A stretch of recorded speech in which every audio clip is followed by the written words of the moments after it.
को आज के थंबनेल से बिल्कुल क्लियर हो गया होगा कि ये वीलॉग किन लोगों के लिए बनाया जा रहा है या ये वीलॉग क्या अहमियत रखता है टूरिज्म के लिए, ट्रैवलिंग के लिए।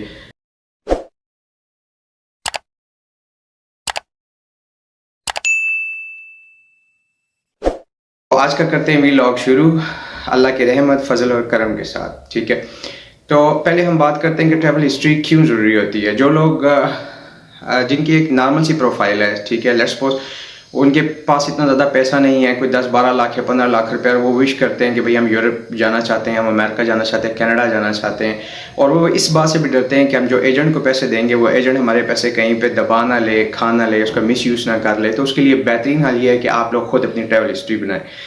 आप यकीन करें, ट्रैवल हिस्ट्री का जो फंडा लोग बताते हैं कि आप यहाँ जाएं वहाँ जाएं, आप सिर्फ एक अपने दिमाग में एक चीज़ का कॉन्सेप्ट रखें, आपको ट्रैवल हिस्ट्री बिल्कुल क्लियर हो जाएगी। आप ये सोचें कि आप वीज़ा ऑफिसर हैं और जो वीज़ा पासपोर्ट आपके पास आया है वो एज अ विजिट के लिए आया, तो आप एज अ वीज़ा ऑफिसर क्या देखेंगे? आप सबसे पहले देखेंगे कि उसके गोया पासपोर्ट पे कोई ट्रैवलिंग है क्या, उसकी कोई ट्रैवल हिस्ट्री पास्ट में है क्या वो किसी मुल्क में गया हुआ है या नहीं है।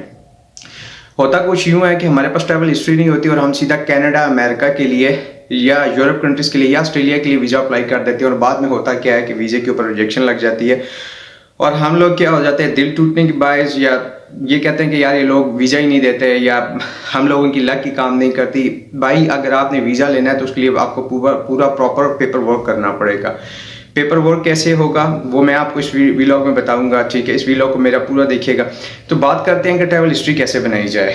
ठीक है, अब लेट्स सपोज मैं पाकिस्तान से बिलोंग करता हूँ, ये मेरे जो देखने वाले वो पाकिस्तान से, इंडिया से, बांग्लादेश, किसी भी कंट्री से हैं, और वो ये ख्वाहिश रखते हैं कि वो यूरोप चले जाएं, कनाडा जाएं, अमेरिका जाएं। ठीक है, हर एक की विश होती है कि वो अपने फ्यूचर को अच्छे से अच्छा कर सके।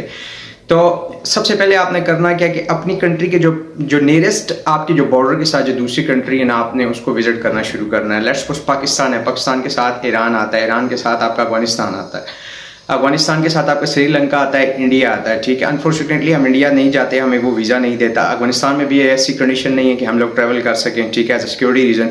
तो बचा आपके पास एक ईरान है कि आप ईरान जाकर ट्रैवल बना सकते हैं, लेकिन मैं आपको ये रिकमेंडेशन दूंगा कभी भी एक कंट्री का, इंडिविजुअल कंट्री का विजिट मत कीजिएगा।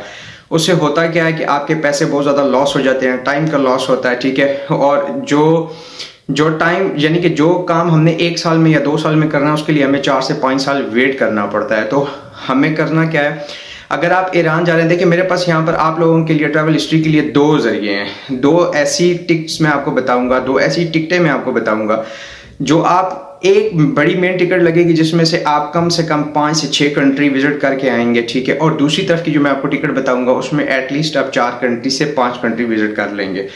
लेकिन ये विजिट कैसे करना है, ऐसे नहीं करना कि मैंने आज सुबह थाईलैंड, मलेशिया, सिंगापुर का वीज़ा लगवा लिया, मैं वहाँ से आया हूँ, तो 1 महीने के बाद जो मैं आपको दूसरा रूट बता रहा हूँ, आप अपना बैग बांध के दूसरे रूट पे चले गए और फिर आपने जाके वीज़ा अप्लाई कर लिया, 2-3 महीने के टाइम के बाद वीज़ा अप्लाई कर लिया।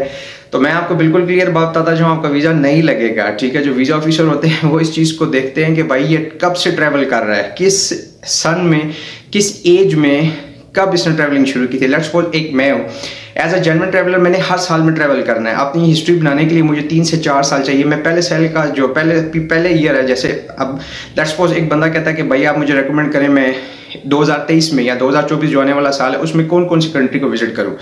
तो मैं आपको बताता हूँ, बड़ा इजीली वीज़ा मिलता है थाईलैंड का, मलेशिया का, सिंगापुर का, श्रीलंका का। इसके साथ आप बैंकॉक जाके आप वहाँ से वीज़ा ले सकते हैं, कंपोडिया के आप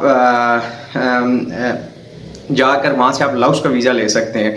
ये 6 कंट्री आप एक ट्रिप में यानी कि एक टिकट में आप कर सकते हैं। इतना ज़्यादा खर्चा भी नहीं है और आपका एक ट्रैवल हिस्ट्री बन जाती है। जब आप ये 6 कंट्री आप विजिट कर लेते हैं तो ऑलमोस्ट आपके जो पासपोर्ट पे जो स्टिकर लगते हैं वो कितने लगते हैं, एक आपका थाईलैंड का लगता है, एक आपका मलेशिया का लगता है, एक आपका लाओस का लगता है, एक आपका कंपोडिया का लगता है। ये 4 स्टिकर आपके पासपोर्ट पे पंच हो जाते हैं।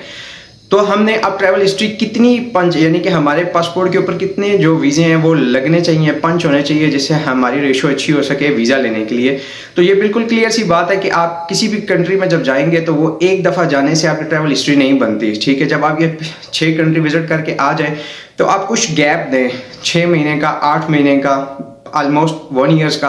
तो आप दूसरे ईयर्स के अंदर जो अपना प्लान करें जर्नी, वो अपने पाकिस्तान के नियरेस्ट बॉर्डर यानी कि ईरान का करें। ईरान में जॉर्जिया की एम्बेसी मौजूद है, जॉर्जिया का वीज़ा वहाँ से लें, ठीक है। तो आप जो तुर्की का वीज़ा है वो पाकिस्तान से लेकर जाएं और फिर वहाँ से अज़रबैजान का वीज़ा लें। आपकी एक टिकट लगेगी जो ईरान से जाएगी सीधा जॉर्जिया तक की, बाकी आपने बाई रोड जाना है।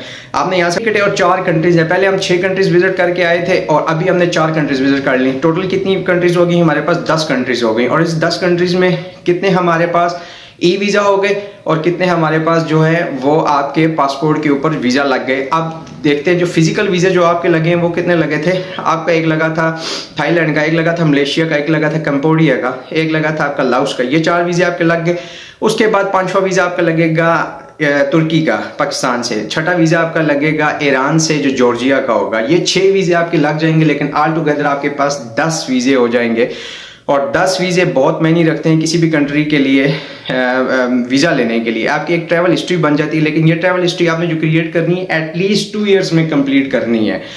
ऐसा नहीं है कि आप जनवरी में जा रहे हैं, पहले थाईलैंड, मलेशिया, सिंगापुर, लाओस और कंबोडिया और श्रीलंका का टूर करके आते हैं और 4 महीनों के बाद आप निकल जाते हैं ईरान, तुर्की का, अज़रबैजान का और जॉर्जिया का विजिट करने के लिए। और उसके बाद आप 4 महीने या 3 महीने का वेट करने के बाद आप वीज़ा अप्लाई कर देते हैं किसी भी यूरोप कंट्री का या शेंगन कंट्री का या बाल्कन्स कंट्री का। और ये आप एक्सपेक्ट रखते हैं कि वीज़ा ऑफिसर आपको वीज़ा दे दे। वो कभी आपको वीज़ा नहीं देगा, क्योंकि वो देखेगा कि ये कितने अरसे से अपनी ट्रैवलिंग कर रहा है या कब से ये अपनी ट्रैवलिंग को मेंटेन कर। एटलीस्ट हमें ट्रैवल हिस्ट्री बनाने के लिए 2 साल की ज़रूरत है, कम और बेश 2 साल हमें चाहिए अपनी ट्रैवल हिस्ट्री बनाने के लिए। और ट्रैवल हिस्ट्री मेरी अगर से कोई पूछा जाए या मुझसे अगर कोई ओपिनियन लेके ट्रैवल हिस्ट्री को कैसे, मैं उसको यही मशवरा दूंगा कि 1 गो में एटलीस्ट 6 कंट्रीज़, दूसरे 1 गो में एटलीस्ट 4 कंट्रीज़ होनी चाहिए। दोनों रूट आपके कंप्लीट हो जाएं, आपके पास मलेशिया थाईलैंड का रूट भी कंप्लीट हो जाए और ईरान और जॉर्जिया का रूट भी कंप्लीट हो जाए। तो उसके बाद आपने करना क्या कि आपने अपना जो सर्कल है जिसमें आप टूरिज्म कर रहे थे उसको थोड़ा सा आपने एक्सपेंड करना है। एक्सपेंड करने से मुराद क्या है कि उसके अंदर आप जापान डाल दें। जापान आपको बड़ा इजीली वीज़ा दे देगा, उसकी वीज़ा फीस भी नहीं है।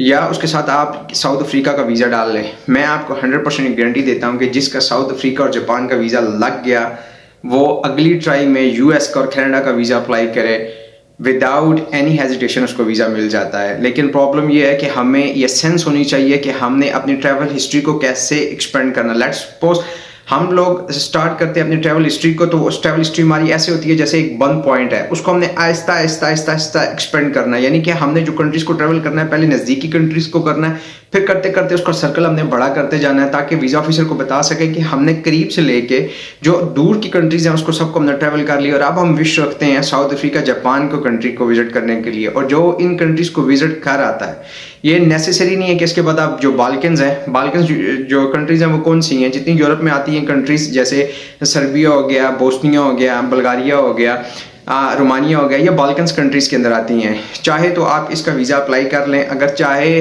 तो आप डायरेक्ट यूएस के लिए और कनाडा के लिए वीज़ा अप्लाई करें। मैं इधर इंग्लैंड की बात नहीं करता, क्योंकि इंग्लैंड जो है वो टोटल आपकी बैंक स्टेटमेंट को चेक करता है। अगर आपकी बैंक स्टेटमेंट ठीक है तो वीज़ा ग्रांट हो जाता है, अगर आपकी बैंक स्टेटमेंट ठीक नहीं है तो वीज़ा आपका रिजेक्ट। आप किसी भी कंट्री का, यूरोप कंट्री का, कनाडा का, अमेरिका का वीज़ा अप्लाई करें, ये मेरी गारंटेड है 90% आपके चांसेस हैं। बैंक स्टेटमेंट आपकी थोड़ी सी अच्छी होनी चाहिए, प्रोफाइल को थोड़ा सा अच्छा कर लें, बैंक स्टेटमेंट को अच्छा कर लें, उसके बाद वीज़ा अप्लाई करें। 90% चांस है कि आपका वीज़ा इजीली लग जाएगा। होप ये वीलॉग बनाने का मकसद ये था कि मैं उन लोगों को गाइड कर सकूं जो एजेंट के पीछे भागते हैं, लाखों रुपया बर्बाद कर देते हैं, एंड ऑफ द डे उनके हाथ में कुछ भी नहीं आता।